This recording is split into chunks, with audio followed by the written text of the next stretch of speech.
Bonjour, bienvenue dans cette deuxième vidéo. Alors aujourd'hui, je vais vous transmettre comment votre projet d'habitat peut devenir un véritable tremplin pour renforcer vos relations de couple et votre vie de famille, pour prendre soin de votre bien vivre ensemble au quotidien. Alors je ne sais pas si vous avez eu suffisamment de temps pour imprimer et remplir le guide que je vous ai transmis dans la première vidéo. Je ne sais pas si vous avez eu le temps de regarder cette première vidéo. En tout cas, si vous n'avez pas regardé la première vidéo, je vous invite vraiment à le faire avant de regarder celle-ci. Et puis, je vous invite également à me partager, voilà, si vous avez réalisé finalement cet exercice, à me partager comment vous l'avez accueilli, comment cette expérience a été pour vous, ce que vous avez aimé, ce que vous n'avez pas aimé, et peut-être comment je pourrais également l'améliorer. Donc, n'hésitez pas à m'envoyer un mail pour ça, ou à écrire dans les commentaires également. Ce sera vraiment le bienvenu. Et si vous avez des questions, pareil, écrivez-moi et je vous répondrai vraiment personnellement. J'ai une amie qui me partageait à quel point elle ne s'était jamais lancée dans un projet d'habitat avec son mari. Pour quelle raison? Parce qu'ils avaient vraiment peur que ce projet mette à mal leur relation et soit vraiment quelque chose qui brise, jusqu'à briser leur couple. Donc ils avaient vraiment cette appréhension. Il faut savoir que se lancer dans un projet d'habitat, c'est quand même la deuxième source de stress dans la vie d'un couple après l'accueil du premier enfant. Alors si vous aussi vous avez cette appréhension, ce stress de dire ça va être compliqué, ça va être dur pour nous, ça va être épuisant, ça va être fatigant, on n'y va pas, et bien je vous invite vraiment à regarder cette vidéo.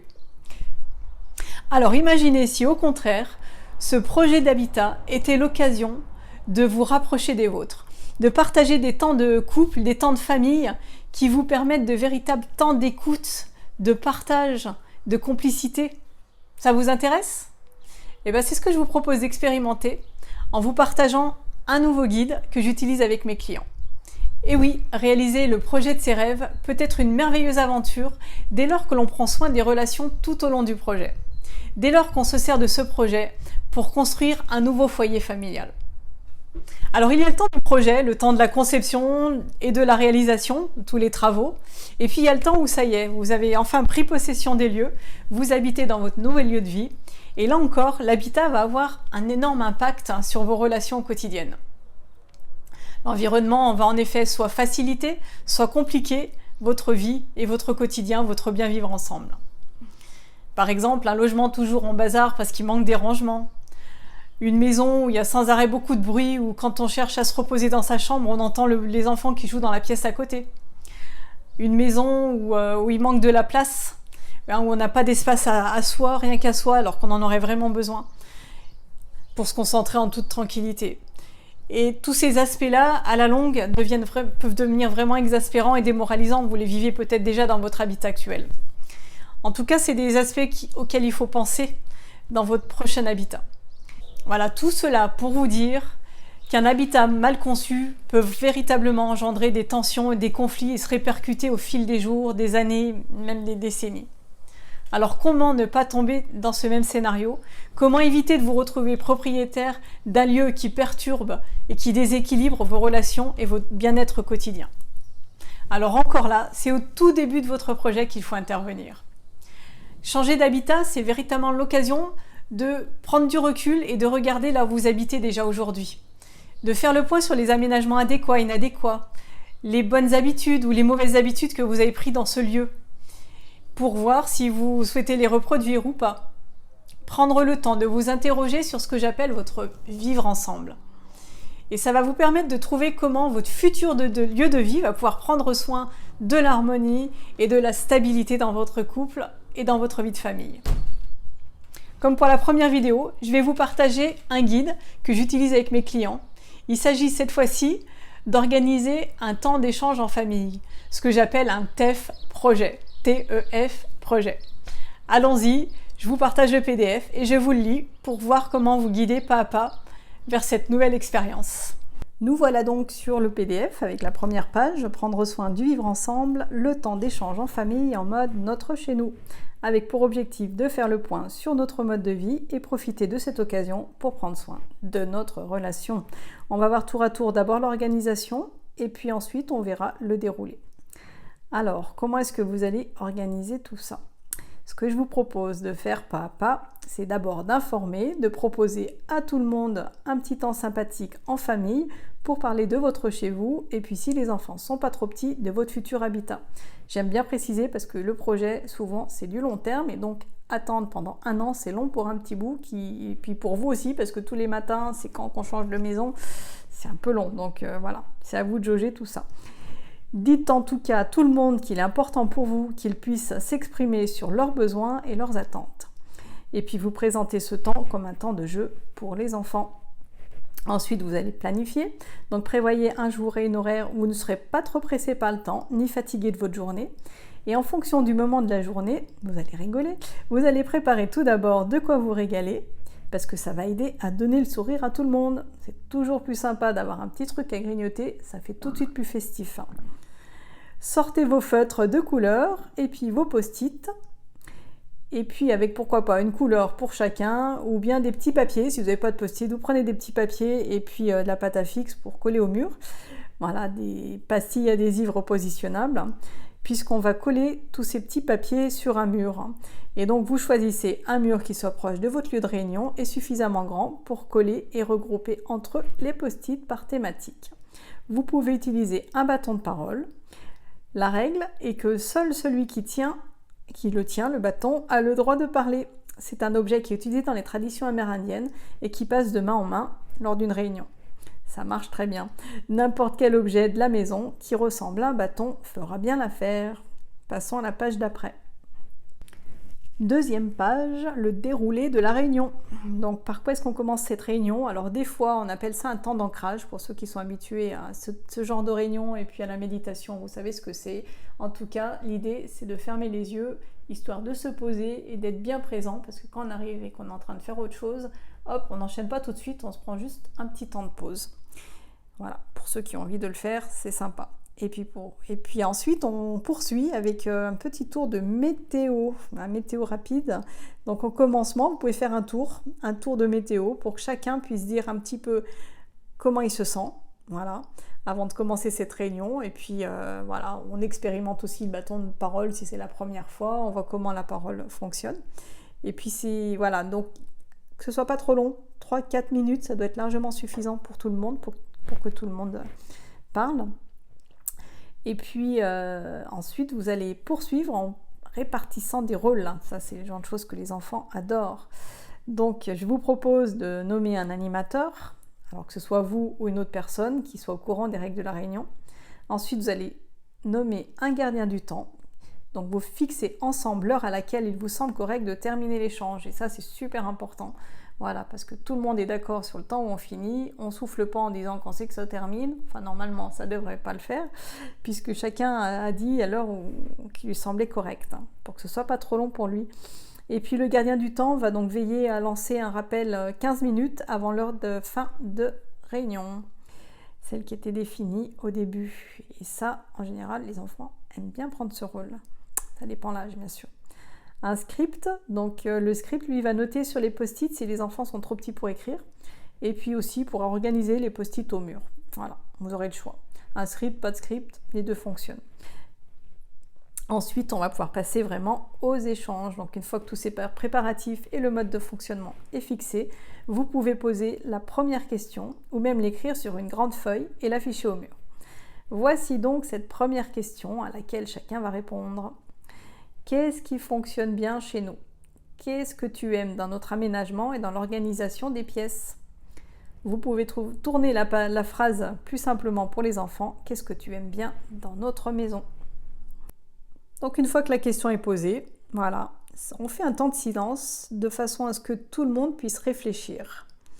Donc un temps qui vous semble adéquat, pas trop long pour les enfants qui eux aiment bien souvent répondre du tac au tac. Si c'est le cas, si vous sentez qu'ils ne peuvent pas se mettre en silence pour réfléchir, vous allez tout de suite les écouter tour à tour en essayant quand même de réguler un peu que tout le monde parle.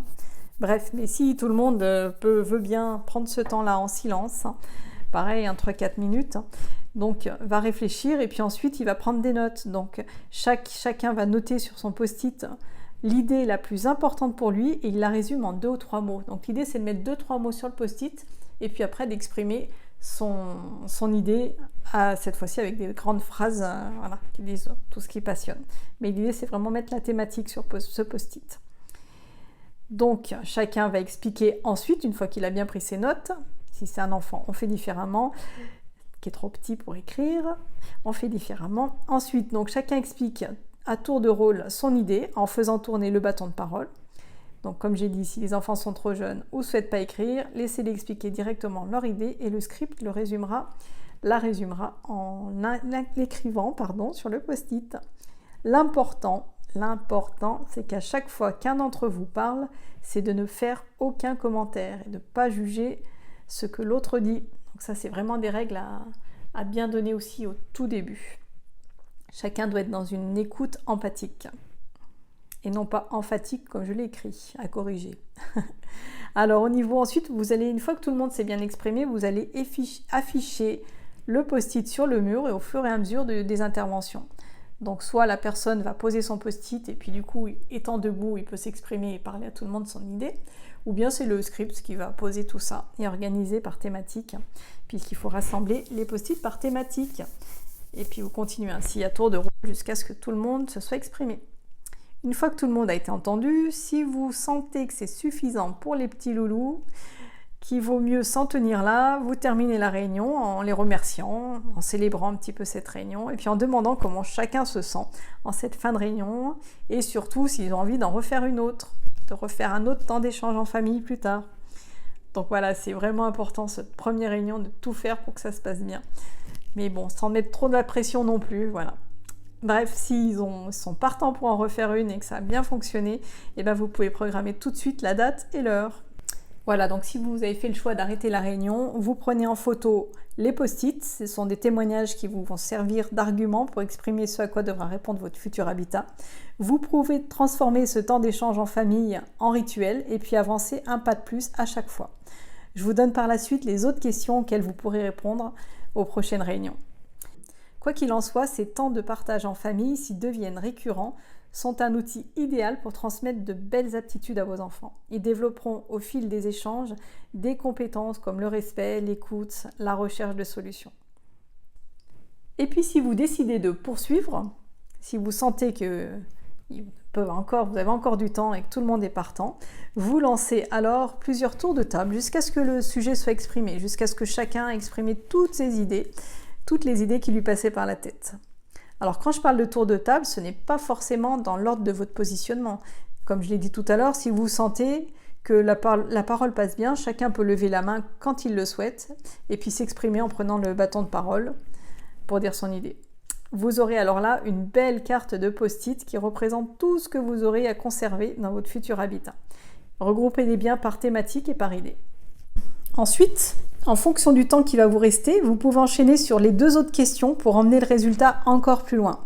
Vous gardez le même fonctionnement avec les post-it. La deuxième question, qu'est-ce qui ne fonctionne pas bien dans votre logement actuel ? Quels sont les aménagements mal conçus et les pièces mal positionnées ou mal proportionnées qui perturbent votre quotidien ? En quoi est-ce qui vous freine et qui vous étouffe ? Et pour les enfants, question plus simple, qu'est-ce que tu n'aimes pas chez nous ? Troisième question, quelle piste proposes-tu pour transformer ces dysfonctionnements en opportunités pour que notre futur lieu facilite notre bien vivre ensemble ? Pour les enfants, encore une fois, qu'est-ce que tu ferais pour que ce soit mieux ? Voilà, une fois que tout le monde s'est exprimé et a été entendu sur ces 2 questions, ça peut être très long, et puis ça peut être surtout décomposé en plusieurs temps de famille. Bref, une fois que tout le monde s'est exprimé, vous terminez la réunion en remerciant tout le monde, en demandant comment chacun se sent en cette fin de réunion, et s'il a envie de refaire des temps d'échange pour poursuivre la réflexion de votre futur habitat. Et puis, comme j'ai dit tout à l'heure, pensez bien à prendre en photo vos post-it avant de les décoller. Calez de suite une date pour ne pas oublier et être sûr de bien en faire une seconde. On est arrivé à la fin du guide. Ce temps d'échange en famille est vraiment le premier pas pour permettre à chacun de se positionner, de trouver sa place dans le projet. Faire le diagnostic en répondant à ces 3 questions, c'est l'opportunité pour faire émerger ce qui tient à cœur à chacun dans votre futur habitat. On est donc rentré dans le vif du sujet directement avec la famille. Il va également falloir que vous preniez soin de votre vie de couple tout au long du projet, de la conception, et donc vous assurer que vous êtes en accord sur le projet en lui-même, sur sa mise en œuvre, sur les orientations qui vont être faites. Et pour ça, il va falloir que vous trouviez des espaces d'échange et de partage dans lesquels vous allez vous écouter et puis enrichir mutuellement le projet. Dans le cas contraire, si vous ne le faites pas, vous vous exposez tout de même à pas mal de risques, à des manques en fait de positionnement qui vont beaucoup impacter l'aspect financier pendant le chantier ou bien l'aspect temporel aussi. Voilà, vous avez des bonnes bases avec l'exercice précédent où chacun de votre côté vous êtes positionné, voilà, qu'est-ce qui serait l'idéal si vous pouviez vraiment prendre soin de vous quand vous êtes seul à la maison. Et donc partir sur cette base-là pour échanger, pour partager vos conclusions et puis découvrir peut-être des informations surprenantes sur votre partenaire.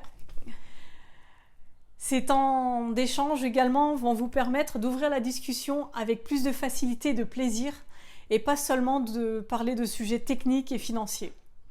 Et puis ainsi de faire de votre projet autre chose finalement qu'un simple achat de plus dans votre vie. Et puis j'aime bien rappeler cet adage, voilà, être heureux, c'est d'abord être avant d'avoir. Et ces exercices sont véritablement conçus pour penser à l'être, à ce que vous avez envie de vivre chez vous, seul, en couple et en famille, pour que l'avoir ensuite, l'avoir qui est votre futur habitat, vous fournisse les conditions nécessaires pour être heureux.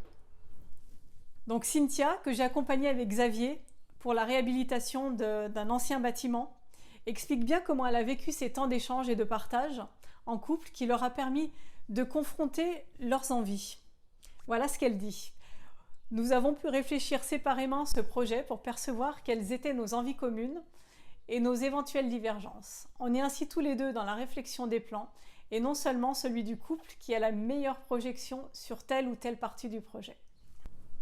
Alors vous allez peut-être me dire que vous ne sentez pas trop d'organiser ce genre de temps, vous n'aimez pas ces exercices où on parle de soi, où on se réunit pour parler de soi. Je comprends, c'est toujours un peu bousculant ou perturbant même de mettre en place finalement des nouvelles façons de faire. Mais c'est pour vous aider à vous lancer que je vous transmets ce guide aujourd'hui. Essayez, puis si ça ne fonctionne pas, vous n'aurez rien perdu. Voilà, vous pourrez vous en arrêter là tout simplement. Alors peut-être que vous trouverez d'autres excuses pour ne pas passer à l'action. Je vois pas comment prendre ce temps dans mon quotidien. Nous préférons attendre de voir tout ça quand le dessinateur nous présentera les plans. Ou bien nous préférons faire appel à un architecte d'intérieur qui saura très bien gérer tout ça. Ou bien quand les murs seront montés, nous imaginerons mieux ce qui est possible de faire en aménagement ou en décoration. Alors je vous répondrai que si aligner votre projet à vos besoins et à vos valeurs est essentiel pour vous, je suis confiante que vous saurez passer au-dessus de ces blocages. Vous saurez prendre ce temps et vous investir davantage dans votre projet. Je vous dirais, écoutez votre cœur plutôt que votre tête. Et qui sait, peut-être que dans la 3e vidéo, si vraiment vous êtes bloqué, cette 3e vidéo vous permettra de vous passer à l'action, car le sujet auquel elle touche est peut-être un peu moins sensible. Ce que je vais aborder dans la prochaine vidéo, c'est la dimension écologique de votre projet. Je vous transmettrai la démarche à suivre pour que votre futur habitat réponde de façon cohérente aux enjeux environnementaux pour lesquels vous avez à cœur de vous engager. C'est vers votre propre vision de l'écologie que je vais vous amener dans la prochaine vidéo. Donc ne la manquez pas. Téléchargez le PDF et vous recevrez d'office le lien vers la 3e vidéo. Encore une fois, merci de m'avoir écouté et n'hésitez pas à me partager ce que ça vous a apporté, vos prises de conscience une fois que vous aurez fait vos premiers pas. Comment vous avez vécu ces temps d'échange en famille, en couple, et puis ce que ça vous a apporté. Là-dessus, je vous souhaite une belle journée et je vous dis à bientôt.